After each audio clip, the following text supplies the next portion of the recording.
There are many verses in Scripture which speak of this balanced Christian life that we've been talking about. Bible में ऐसे कई वचन हैं जो हमें संतुलित मसीही जीवन के बारे में बताते हैं, जिस विषय में हम बात कर रहे थे। Here's another example of this. इसका एक और उदाहरण यहाँ है। You know, when you read a word like this, जब आप इस प्रकार का कोई वचन पढ़ते हो, it's a fantastic challenge. ये एक अद्भुत चुनौती है। Philippians 2:14 फिलिपियो 2:14 and 15. और उसका 15 वचन भी। Do everything without grumbling or disputing or complaining. सब काम बिना कुड़कुड़ाए और बिना विवाद या बिना शिकायत के किया करो। Just think of that one sentence. बस इस एक वाक्य के विषय में सोचिए। Imagine if you did everything in your home, everything.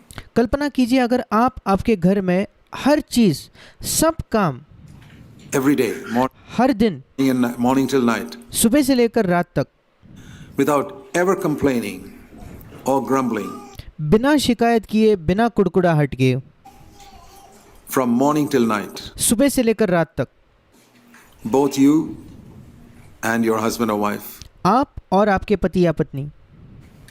Can you imagine what your home will be like? क्या आप कल्पना कर सकते हो आपका घर कैसा होगा? It'll be heaven on earth. वो इस पृथ्वी पर स्वर्ग के समान होगा। You think the devil will allow that? No. क्या आपको लगता है शैतान उसकी अनुमति देगा? No. कभी नहीं। He'll allow something to come up वो कुछ ना कुछ आने देगा to make you grumble about something or complain about something, or this is not done or that is not done. जिसके वजह से आप किसी बारे में कुड़कुड़ाहट करो या शिकायत करो और आप ये सोचो कि ये नहीं हुआ है, वो नहीं हुआ है, Or some misunderstanding. या कोई गलतफहमी। What a word it is. क्या ही वचन है ये। To do everything without grumbling or complaining. Is this a small thing? कि हम सब काम बिना कुड़कुड़ाए और बिना शिकायत के किया करें। क्या ये कोई छोटी बात है? No. नहीं। It says that is the only way, verse 15, और यहाँ लिखा है कि ये इकलौता मार्ग है, 15 वचन, that you can prove you're a child of God. जिससे आप साबित कर सकते हो कि आप परमेश्वर की संतान हो। Did you read that? क्या आपने उसे पढ़ा है? In the next verse, अगले वचन में, do it like this so that you may prove that you are blameless and innocent children of God. तुम ये इसलिए करो ताकि तुम निर्दोष और भोले परमेश्वर के निष्कलंक संतान बने रहो, इस बात को साबित कर सको। In the midst of a crooked and perverse generation. टेढ़े और हठीले लोगों के बीच में। Now read, as I've often said, read the verse in its context. अब इसे ध्यान से और जैसे मैं हमेशा कहता हूँ इसके संदर्भ में पढ़िए। If you were to ask the average Christian, why do you call the world a crooked and a perverse generation? अगर आप आम मसीही, औसत मसीही से पूछो कि क्यों तुम इस संसार को टेढ़े और हठीले लोग कहते हो, Say it's full because it's full of adultery and terrorism and all that. No, no. और वे कहेंगे क्योंकि वो संसार जो है व्यभिचार से, आतंकवाद से, इन सारी बातों से भरा है, पर ऐसा नहीं। No, no. नहीं नहीं नहीं। In the context, the world is a crooked and perverse generation because they are grumbling and complaining all the time. इस संदर्भ में ये संसार टेढ़े और हठीले लोग इस वजह से है क्योंकि वे निरंतर कुड़कुड़ाहट करते हैं और शिकायत करते हैं। That's what's referred to here. यहाँ उस बारे में लिखा है। Read it in its context. उसे अपने संदर्भ में पढ़िए। In the midst of a crooked and perverse generation that are always grumbling and complaining all the time, you shine as lights in the world. टेढ़े और हठीले लोगों के बीच में जो निरंतर कुड़कुड़ाते हैं, शिकायत करते हैं, तुम उनके बीच में परमेश्वर के निष्कलंक संतान बने रहो और उसमें जगत में जलते दीपकों के समान दिखाई देते रहो। Nice to picture God looking down from heaven at the planet Earth. और मैं चित्रण करता था कि परमेश्वर स्वर्ग से नीचे इस पृथ्वी के ग्रह को देखता है। And everywhere he looks, every part of the earth, there are people grumbling and complaining about something or the other. और वो पृथ्वी में जब कभी देखता है, किसी भी हिस्से में वो क्यों ना देख ले, निरंतर कोई ना कोई किसी ना किसी के बारे में कुड़कुड़ाता है या शिकायत करता है।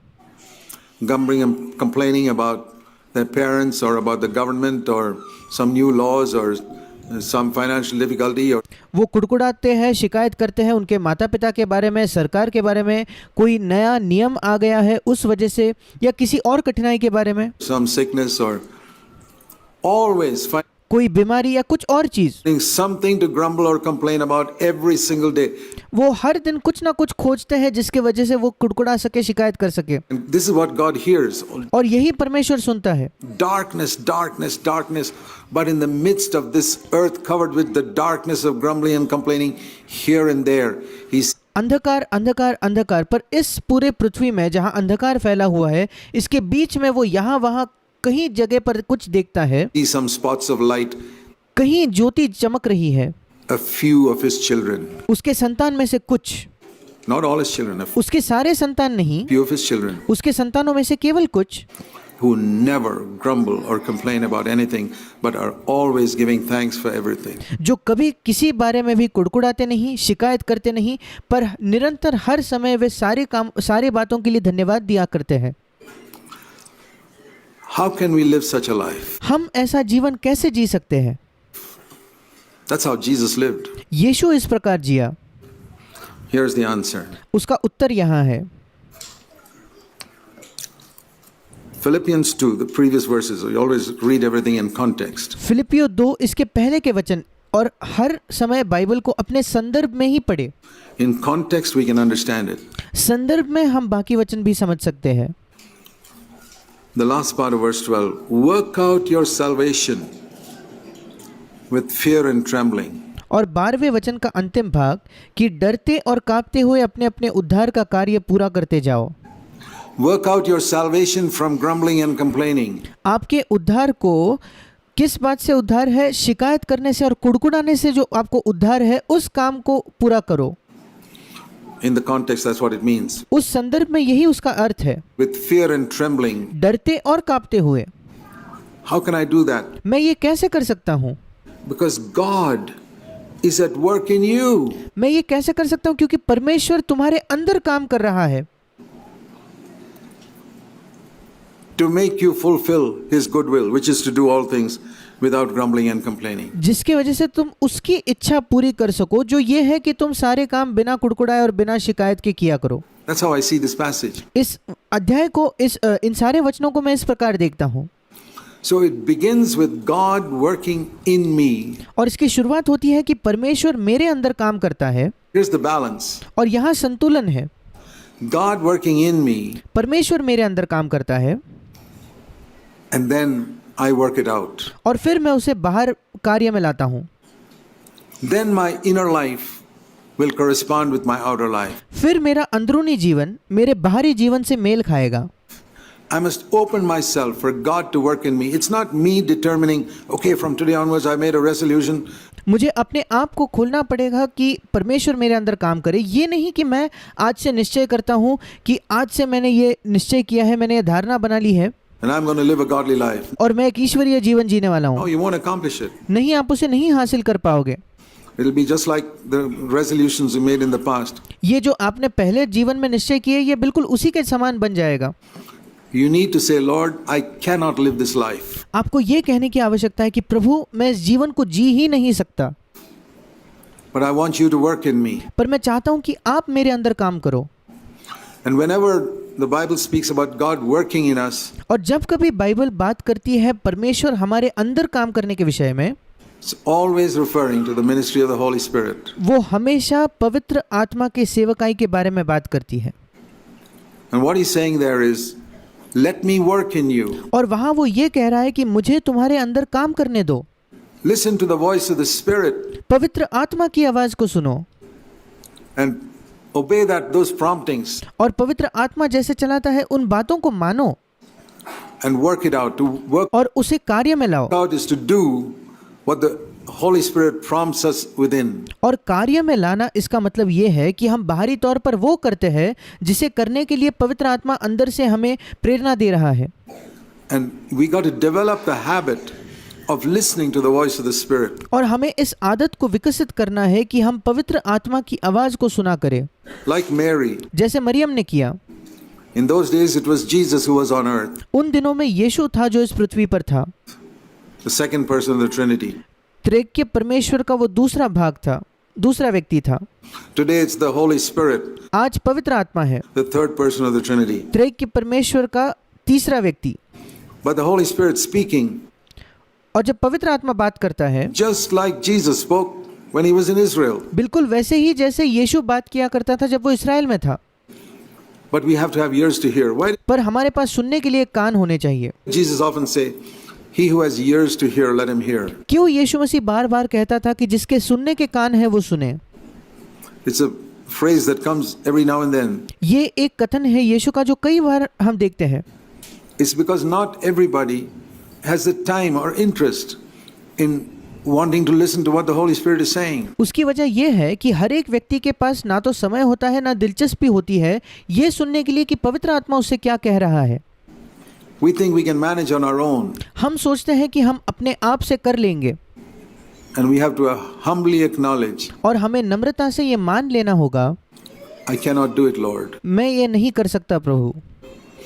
And one of the reasons why God allows us to fail and fail and fail and fail और एक कारण क्यों परमेश्वर अनुमति देता है कि हम असफल हो असफल हो असफल हो और असफल हो, is to teach us that lesson. कि हमें वो ये पाठ सिखाए You cannot make it on your own. कि आप अपने आप से इसे कर ही नहीं सकते। I used to wonder in those days why God was allowing me to fail and be defeated and defeated and defeated. और मैं उन दिनों सोचा करता था कि क्यों परमेश्वर अनुमति दे रहा है कि मैं असफल रहूं और मैं हारा हुआ रहूं। And I now realize as I look back, even that was serving a purpose. और अब जब मैं पीछे मुड़कर देखता हूं तो मैं समझता हूं कि उसका भी एक उद्देश्य था। Because God cannot do a work in us until we have come to a complete end of ourselves. क्योंकि परमेश्वर हमारे अंदर तब तक काम नहीं कर सकता जब तक हम अपने आप के बिल्कुल अंत तक ना आ चुके हो। This is a great truth ये एक महान सत्य है that we see many times in the New Testament. जो हम नए नियम में कई बार देखते हैं। I see it pictured in the story of Lazarus, मैं उसको लाजरस की कहानी में भी इसका चित्रण देखता हूँ, who was sick. जो बीमार था। We read when Mary and Martha sent a message to Jesus saying, the one who you love is sick. हम पढ़ते हैं कि मरियम और मार्था ने यीशु को एक संदेशा भेजा ये कहते हुए कि तू जिससे प्रेम करता है वो बीमार है। Now, if you hear that somebody you love is very sick, you'd go immediately. और अगर आप ये बात सुनो कि आप जिससे प्रेम करते हो वो बीमार है तो आप तुरंत वहां जाओगे। But see how Jesus did it in John chapter 11. Have you noticed it? पर देखिए यीशु ने कैसे किया यूहन्ना इसके 11वें अध्याय में। क्या आपने इसे देखा है? In John chapter 11, यूहन्ना 11 में the sisters of Lazarus, it says in verse 1, John 11:1, was very sick. यूहन्ना 11:1 कहता है कि लाजर बहुत बीमार था।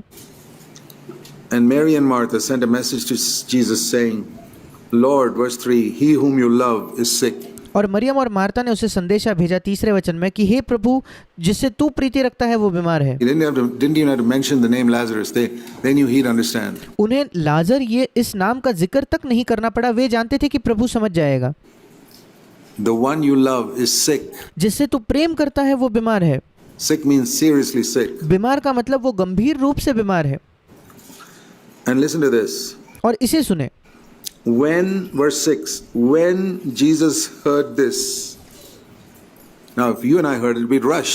6ठे वचन में लिखा है जब उसने ये सुना, अगर आप और हम इसे सुनते तो हम दौड़कर वहां जाते। When Jesus heard this, he stayed जब उसने सुना तो वो उसी स्थान पर रहा। 2 more days in the same place. 2 और दिन वो उसी स्थान पर ठहर गया।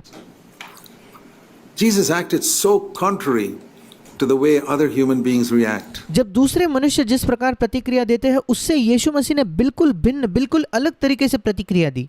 He heard that the one whom he loved is sick is okay, then we better stay here 2 more days. उसने ये सुना कि जिससे मैं प्रीति करता हूँ वो बीमार है और उसने कहा ठीक है अब मुझे 2 दिन और यहीं रुकना है। That's God's way. God says, my ways are not your ways. ये परमेश्वर के मार्ग है। परमेश्वर कहता है मेरे मार्ग तुम्हारे मार्ग नहीं है। My ways are as different from your way of acting as heaven is above the earth. मेरे काम करने के मार्ग तुम्हारे मार्गों से बिल्कुल उतने ही अलग है जितना स्वर्ग इस पृथ्वी से ऊंचा है। What was he waiting for? वो किस लिए इंतजार कर रहा था? He was waiting for Lazarus to die. वो लाजरस के मरने का इंतजार कर रहा था। And I get a spiritual lesson there. और वहां से मैं एक आत्मिक पाठ सीखता हूँ। that Jesus was waiting for Lazarus to become totally incapable of doing anything.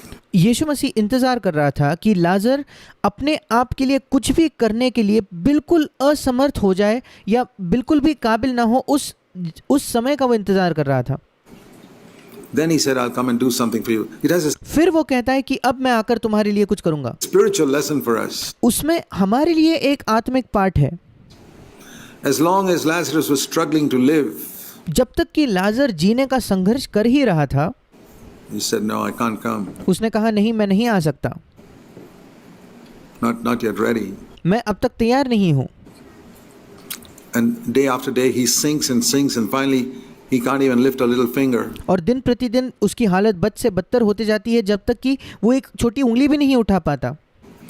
And then he dies. Then और फिर उसकी मृत्यु होती है, he can do nothing. And just to make sure he's dead, और फिर वो कुछ नहीं कर सकता। और ये सुनिश्चित करने के लिए कि उसकी मृत्यु हो चुकी है, they put him in the tomb and he's there for 4 days. वे उसे उस कब्र में रखते हैं और वो 4 दिन उस कब्र में होता है।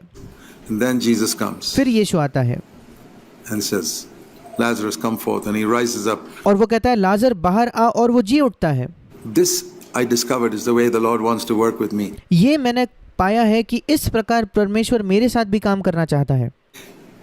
I cried to him, Lord, please come and help me. मैं उसे पुकारता हूँ, प्रभु कृपया आकर मेरी सहायता कीजिए, I need help, I'm sick. मुझे सहायता चाहिए, मैं बीमार हूँ। He says, no, वो कहता है नहीं, I've got to wait. मुझे रुकना होगा। Don't you love me? I'm the one you love. प्रभु क्या आप मुझसे प्रेम नहीं करते? मैं वो हूँ जिससे आप प्रेम करते हो, Come and help me. No, आकर मेरी सहायता कीजिए। नहीं, I've got to wait for some more time. Do you wonder why the Lord's waiting? मुझे और कुछ समय रुकना होगा। क्या आप कल्पना करते हो क्यों प्रभु इंतजार कर रहा है? You're not answering some of your prayers. क्यों आपके प्रार्थनाओं के उत्तर नहीं दे रहा? You haven't died yet. You're आपकी अब तक मृत्यु नहीं हुई है, sick. आप बीमार हो। I know you're sick. मैं जानता हूँ तुम बीमार हो। Sickness is bad, but बीमार बुरी बात है, बीमारी बुरी बात है, He's waiting for you to die. पर वो इंतजार कर रहा है आपके मरने का। I mean spiritually, मेरा मतलब है आत्मिक तौर पर, inwardly. अंदरूनी तौर पर। That means when you come to the point where you cannot do anything and you know you cannot do anything. इसका मतलब आप जब उस जगह आते हो जहां आप कुछ कर ही नहीं सकते और आप जानते हो कि आप कुछ नहीं कर सकते, Because this is the principle with which God works. क्योंकि यही सिद्धांत है जिससे परमेश्वर काम करता है। He waits until we give up वो इंतजार करता है जब तक हम बिल्कुल हार नहीं मान लेते, on thinking that we can manage it. Because ये सोचने से कि हम अपने आप से कर लेंगे। if we overcome in our own ability, we will take the credit for it. I क्योंकि अगर हम अपने ही क्षमता में जीत हासिल करेंगे, विजय हासिल करेंगे, तो उसका श्रेय भी हम ही लेंगे। managed to come to that life मैं इस जीवन में आने में सफल हो गया हूँ where I never grumble or complain. जहाँ मैं कभी शिकायत नहीं करता, कभी कुड़कुड़ाहट नहीं करता, And that won't be victory. और वो विजय नहीं होगा। See, to grumble and complain is like 100-foot pit. शिकायत करना और कुड़कुड़ाना ये 100 फीट के गड्ढे समान है, And here I am in this 100-foot pit और यहाँ मैं 100 फीट के एक गड्ढे में फंसा हूँ called grumbling and complaining. जिसका नाम है शिकायत करना, कुड़कुड़ाना। And I get delivered out of that और वहाँ से मैं छूट जाता हूँ, वहाँ से मैं बच जाता हूँ, and fall into a 1,000-foot pit called spiritual pride. और वहाँ से मैं 1000 फीट के गहराई के गड्ढे में गिरता हूँ जिसका नाम है आत्मिक घमंड, आत्मिक अहंकार। Is that victory? क्या ये विजय है? That's what happens to a lot of people. यही कई लोगों के साथ होता है। They get victory over some dirty habit किसी गंदी आदत से उन्हें विजय मिल जाता है, and then they fall into a much deeper pit called spiritual pride. और फिर वो ज्यादा गहरे गड्ढे में गिरता है जिसका नाम है आत्मिक घमंड, They don't even realize it. और वो उसको समझ भी नहीं पाते। And God doesn't want to give us that type of victory because that's a defeat. और परमेश्वर हमें इस प्रकार का विजय नहीं देना चाहता, क्योंकि ये तो एक हार है। He wants to bring us to a victory where I will not fall into that pit called pride. वो हमें एक ऐसे विजय में लाना चाहता है जहां हम उस घमंड के गड्ढे में ना गिरे।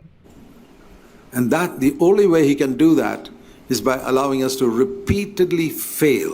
और इकलौता मार्ग जिससे वो ये कर सकता है वो ये है कि वो हमें बार बार असफल होने दे, Till we come to an end of ourselves. जब तक हम अपने आप के बिल्कुल अंत तक ना पहुंच जाए।